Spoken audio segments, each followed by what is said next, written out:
Hi, I'm Meg Callahan with Infectious Disease Special Edition, and I'm here with Dr. Bob Hopkins, who's the medical director of the National Foundation for Infectious Diseases. Um, and I'm here this week to talk about RSV, unfortunately. So I think, it's March.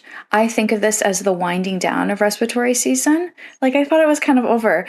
Why is RSV increasing in some places in the country? Like many respiratory viruses, things aren't always 100% predictable.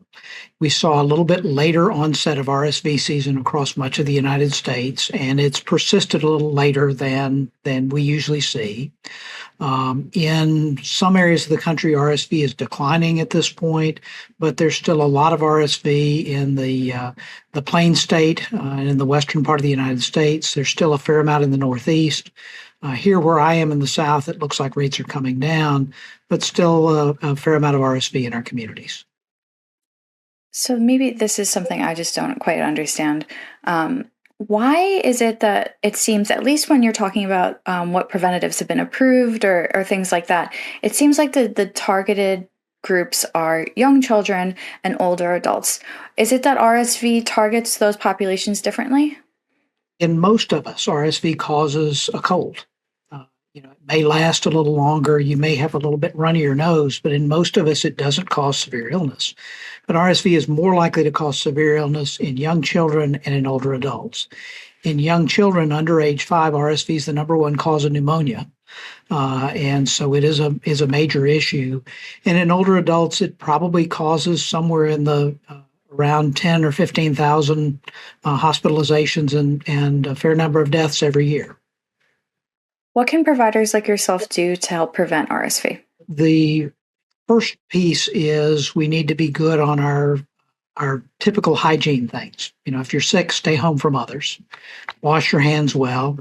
If you work in a healthcare setting like I do and it's respiratory season, I wear a mask when I'm doing clinical care activities. No point taking a chance on either catching or giving something you may be carrying to others.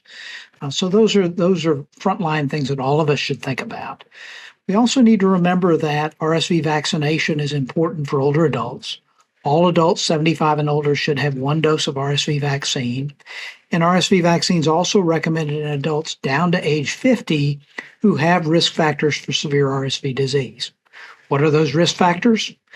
Somebody who has chronic heart disease, lung disease, neurodevelopmental disabilities, somebody who lives in a congregate facility like a nursing home. Those are all risk factors for severe RSV disease. Diabetes with complications. So there are a number of health conditions that cause a degree of reduced immune response or don't allow you to clear secretions well. Those are going to be people at higher risk for severe disease. And then our young children, hopefully mom had RSV vaccination before she delivered the baby. That's very effective at reducing the risk for severe RSV in the infant, particularly that first 6 months. If mom didn't get RSV vaccine during that pregnancy, we want the baby to get one of the long-acting monoclonal antibodies, either nirsevimab or clesrovimab, as early as possible after delivery to reduce that infant's risk for severe RSV. And in older children in their second RSV season who have chronic heart or lung disease, they should get an additional dose of nirsevimab to protect them in that season. My son actually got one of the antibodies in the hospital, and I have to say it did make me feel a bit relieved because he was born in December.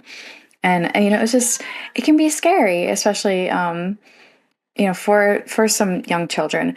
But a different population group. So last week, at the end of last week, the FDA expanded the indication of GSK's RSV shot to at-risk adults, I think 18 to 49.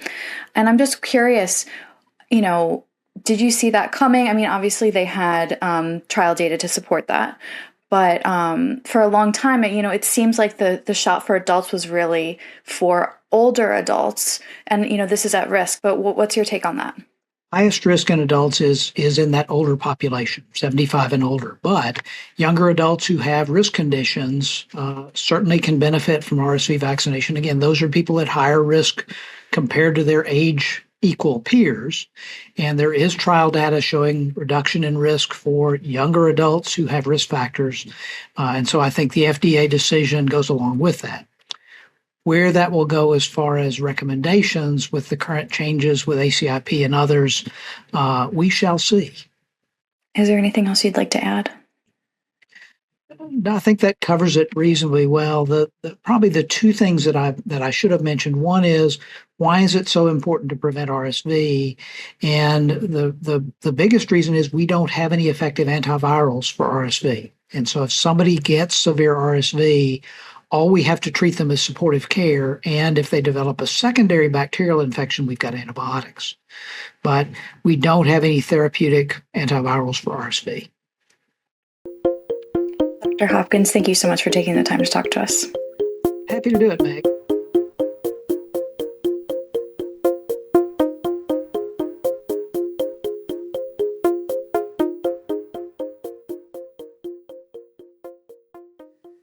Don't forget to like and subscribe so you can catch everything from Infectious Disease Special Edition.